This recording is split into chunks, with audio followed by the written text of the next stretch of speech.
Welcome back to the deep dive. So today we're unpacking this paradox that I think feels incredibly personal. I mean, it does to me, and I suspect it does to you too. Oh, absolutely. It's the constant tension, right? Yeah, this idea that to be a good person, a good employee, a good partner, you have to be selfless, you have to grind You have to be available all the time. all the time. But the source we're looking at today, it basically argues that instinct is completely backwards. It says the most radical, maybe the most essential thing you can do is just stop and choose yourself. And it sounds so counterintuitive, doesn't it? Yeah. Because it goes against all our social programming. I mean, we are taught that self-sacrifice is a virtue. And self-care is what? An indulgence, Yeah, a luxury. exactly. But this book flips that script. The whole argument is that if you don't prioritize yourself, you're not just hurting yourself. You're actually, you're diminishing your ability to be useful to anyone else. You become a diminishing asset. A diminishing asset. Wow, that's a terrifying way to put it, but it rings so true. Okay, so the source we're diving into is I Choose Me, Chasing Joy, Finding Purpose, and Embracing Reinvention by Jennie Garth. And obviously, most people know her from Beverly Hills 90210. A TV icon for sure. Right, but I want to be really clear from the start. This is not a celebrity tell-all. We're not here for, behind-the-scenes gossip. No, and Yeah. frankly, if it were, we probably wouldn't be covering it. What makes this book so interesting for our deep dive is that she uses her very specific life experiences, Yeah, which were, under intense public scrutiny, totally. to build a kind of universal framework. She calls it the architecture of self-respect. That phrase, it really stuck with me. The architecture of self-respect. It's good, isn't it? It's so good because it implies it's not just a feeling you wake up with, it's a structure. It's something you have to actively build brick by brick. And most of us are trying to live in a house with no foundation. That's the perfect analogy. Yeah. And the cracks in that foundation, they show up as burnout, resentment, a loss of who we even are. Okay, so our mission today is to look at those blueprints. Let's deconstruct the guilt that comes with putting yourself first. And really get into the psychology of why choosing me is like a core survival skill for right now. All right, let's jump right in with that first pillar, which is the oxygen mask philosophy. Now, hold on. I know what you're thinking. Mm-hmm. Everyone listening has heard this metaphor 1,000 times. Put your own mask on before assisting others. So, it's on every airplane. It's a cliche. It is a cliche, but cliches become cliches because they're true. Yeah.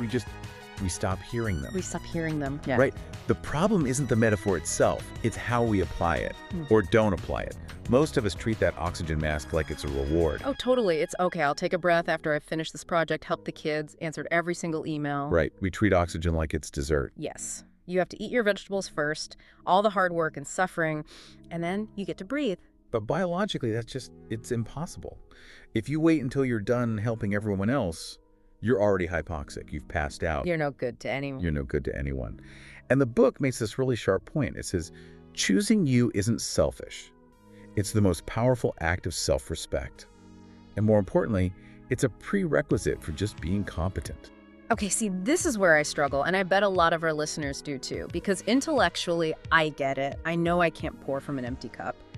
But emotionally, when I actually take that time for myself, I feel so guilty. Like I'm dropping the ball somewhere. How does the book bridge that gap between knowing it's necessary and feeling like it's selfish? Well, Garth argues we have to reframe it. We have to stop seeing self-care as a luxury and start seeing it as a responsibility. Oh, responsibility. Yeah, think about it like this. If you're a surgeon, scrubbing in before an operation isn't you pampering yourself. No, it's a non-negotiable protocol. It's a protocol to keep the patient safe. So if you show up to your life, to your family, to your job, totally exhausted and resentful, you're giving them a lesser version of yourself. Wow, that's a heavy hit. So by sacrificing myself for others, I'm actually giving them a low-quality product. In a way. I'm giving them the burned-out, short-tempered me. Essentially. The book's point is, you cannot uplift others if you are suffocating, whether that's emotional, physical, whatever. Okay. If you are running on empty, you are not a martyr. You're a liability. The aha moment is realizing that rest and reflection aren't indulgent. They're acts of empowerment. They protect your ability to function. So step one is just recognizing the guilt is a liar. It tells you you're being lazy, but actually you're just performing necessary maintenance. Correct. And once you accept that maintenance is required, you hit the next big hurdle, which the book spends a lot of time on. Which is? the confusion between who you are and what you do. The identity versus roles conflict. Mm. This felt so relevant, especially for the modern workplace. We're obsessed with titles. You go to a party, what's the first question? So what do you do? And we answer with our job title, I'm a project manager. Or our family role, I'm a mom. You use those roles like armor, you know. Yeah. They tell the world where we fit. But the book asks this really provocative question. Who are you when the role ends? Exactly.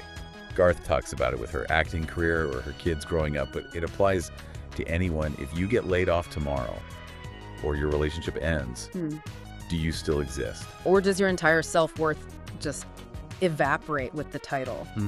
I think for a lot of high achievers, that silence is terrifying. If I'm not the person who solves problems at work, then I'm just a person in a room, and that feels empty. It feels empty because we haven't invested in the person inside the role. We've just become functionaries. The insight here is that true confidence, real confidence, comes from detaching your worth from your utility. Detaching worth from utility, that is a hard shift to make. It is. It reminds me of that old saying, we're human beings, not human doings. But we definitely prioritize the doing. We do. And the risk is, if you are only valued for what you do, you become terrified of stopping. Because if you stop doing, you stop mattering. So the book suggests building an identity separate from your job or your family. Yes. Knowing what you like, what you value, what you believe in. When you build that strong sense of self, you actually become better at all your roles. You show up as a whole person, not just a robot executing tasks. Okay, so we need the oxygen mask to function. And we need to know who we are under the mask so we don't just disappear when things change. Right. But how do we protect that person? This brings us to what I thought was the most tactical part of the book, the architecture of boundaries. Boundaries, yes. It's one of those words that gets thrown around a lot, like on social media. That herpy buzzword. It is a bit of a buzzword, but the book treats it as a structural necessity. It's not about keeping people out. It's about defining where you end and the rest of the world begins. Okay, but let's play devil's advocate here for a second. The old script in our heads says that saying no is mean. It says boundaries push people away. If I tell my boss I can't take on that extra project, it feels like I'm damaging the relationship. But the book argues the opposite. It does, and this is so key. It argues that strong boundaries are actually the only way to sustain healthy relationships. Think about the alternative. What happens when you say yes, but you really mean no? Oh, I do it, but I'm annoyed the whole time. I'm resentful. I'm probably complaining about it to someone else later. You're paying a resentment tax. A resentment tax. I love that. I've definitely paid that tax. We all have, and eventually that tax gets too high and the relationship goes bankrupt. You snap, or you ghost them, or you just burn out. The source says learning to say no is like speaking your truth. So when you set a boundary, you aren't being mean. No. You're giving the other person a manual on how to interact with you successfully. A manual on how to interact with me, I like that. So it's not I'm rejecting you, it's here's what I need for this to be sustainable. It's just transparency. If you tell a coworker, hey, I can't look at this until tomorrow because I need to focus on this other report, you're not being difficult. You're managing expectations. You're preventing a situation where you do a bad job on both things. Exactly. But it requires getting over that fear, that people-pleasing instinct. Right. The fear that they won't like the real you. The agreeable version is so safe. It's safe, but it's not real. And it's exhausting. The book is clear. Boundaries prevent resentment. If you want a long-term relationship, a marriage, or a career, you have to show them where the edges are. Otherwise, people will walk all over you, often without even meaning to. Just because you never put up a fence. You never put up a fence. You can't blame someone for trespassing if there are no signs. You have to be the architect of your own space. Which leads to the hardest part of the architecture, I think. Because even with great boundaries and a strong identity and, you're all rested, Things still go wrong. things go wrong. Life is messy. The book calls this the messy truth. This is the whole section on reinvention. Yes, and I'm glad we're getting to this because reinvention is often sold as this, fun makeover montage. Right. Get a new haircut, move to Paris, start a bakery. Yeah, but Garth is talking about a much grittier kind of reinvention. She is. She's talking about reinvention that's born out of necessity. Setbacks, heartbreak, divorce, career collapse, health scares. The stuff we don't post on Instagram. Exactly. The book argues we waste so much energy trying to hide from these messy truths or pretending they didn't happen. We try to bounce back. That's the phrase everyone uses, right? I just need to bounce back to who I was before. And that's the trap. Bouncing back implies returning to a past self. but you can't go back. You have the experience now, the trauma, the loss, the failure. It happened. So what's the alternative? The expert view here, and I think this is a really critical shift for anyone listening, is to stop seeing setbacks as failures and start seeing them as data points. Data points. Okay, that sounds very clinical for something like getting fired. Unpack that for me. It's about removing the moral judgment. So instead of, I got fired because I'm incompetent, you look at the mechanics. So what actually happened? Yes, the job wasn't a fit because my strengths are X and the role required Y. Or the relationship ended because our values on Z just didn't align. When you see it as data, you can use it to build the next version of yourself. So it's not about erasing the past, it's about integration. Okay, that broke. Why did it break? What do I need to build differently next time? Exactly. It's an engineering mindset applied to your soul. Reinvention isn't a one-time event, it is a lifelong skill. In our world, industries change overnight. Social norms shift. If you're rigid, if you insist on being the same person you were at 25, You'll break. you'll break. Adaptability is the ultimate survival skill. That completely reframes the messy truth. It's not something to be ashamed of, it's just the raw material for your next iteration. It's like the R&D department of your life. That's a brilliant way to put it. Your life is in constant research and development. And if you aren't failing sometimes, you're probably not developing. Which brings us to the why now of it all. Yeah. Because we could have had this conversation 20 years ago, but it feels so much more urgent today. It is urgent. The source notes that our culture glorifies busyness. But it's more than that. We're living in an attention economy. Every single app, every notification is designed by a team of engineers to steal a fraction of your attention. We're constantly being pulled outward. And on top of that, we have what the book calls the scripts. The social scripts, Yeah. You should be married by 30, you should own a home, you should be climbing the corporate ladder. We're just inundated with other people's definitions of success. And because of social media, we are constantly comparing our blooper reel to everyone else's highlight reel. And it creates this profound sense of falling behind. Even if you're actually doing well, you feel like you're losing. Which is why breaking old scripts is such a core theme. It has to be. Right. The takeaway here is that in an age of information overload, the ability to just shut out the noise and define what life means to you, that's a superpower. Because if you don't define your life, An algorithm will define it for you. that is a chilling thought. If you don't define your life, an algorithm will. It really underlines why this isn't just fluffy self-help. This is about reclaiming your agency. It is all about agency. Mm. It's about recognizing you have the permission to just step out of the race.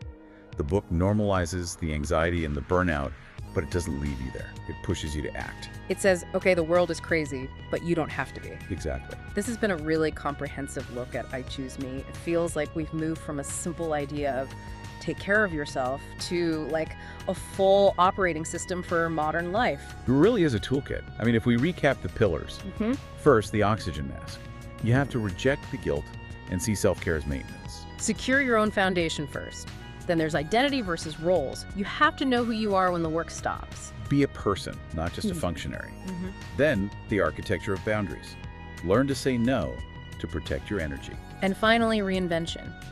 Using the messy parts of life as data to evolve, not just trying to bounce back. It all weaves together into this concept of choosing me. And again, this isn't about being selfish in that negative way. It's about putting the me at the center of the structural integrity of your life. It's a really compelling argument, but before we go, I want to push this one step further, like we always try to do. Leave our listener with a final thought that maybe challenges them a bit. Okay, so we've talked a lot about the permission to choose yourself, that it's okay to be selfish sometimes. Right. But I want to flip it. I want to suggest that maybe neglecting yourself is actually the ultimate disservice to the world. Whoa, okay, No. that's a bold statement. Neglecting yourself is a disservice to others. Well, think about it. We see self-neglect as a noble sacrifice. I gave everything I had to my job, to my family. But if you burn out, if you become bitter and resentful, Yeah, if you lose your spark, who does that serve? it serves no one. Right. If choosing me is the foundation for you to make a meaningful contribution, then by refusing to care for yourself, you are withholding your best self from the people who need you. You're hoarding your potential behind a wall of exhaustion. You are. Wow, that's a great way to put it. You are hoarding your potential. So the most generous thing you can do for your partner, for your team, for your family, is to show up fully charged. Exactly. The world doesn't need more martyrs running on fumes. It needs you, the full, rested, authentic, creative version of you. That's the version that can actually change things. The exhausted version can only just get by. That is a powerful place to land. So, to everyone listening, stop treating your oxygen like a reward. Put the mask on. The world needs you breathing. Thanks for diving in with us today. Take care of yourselves. We'll see you on the next Deep Dive.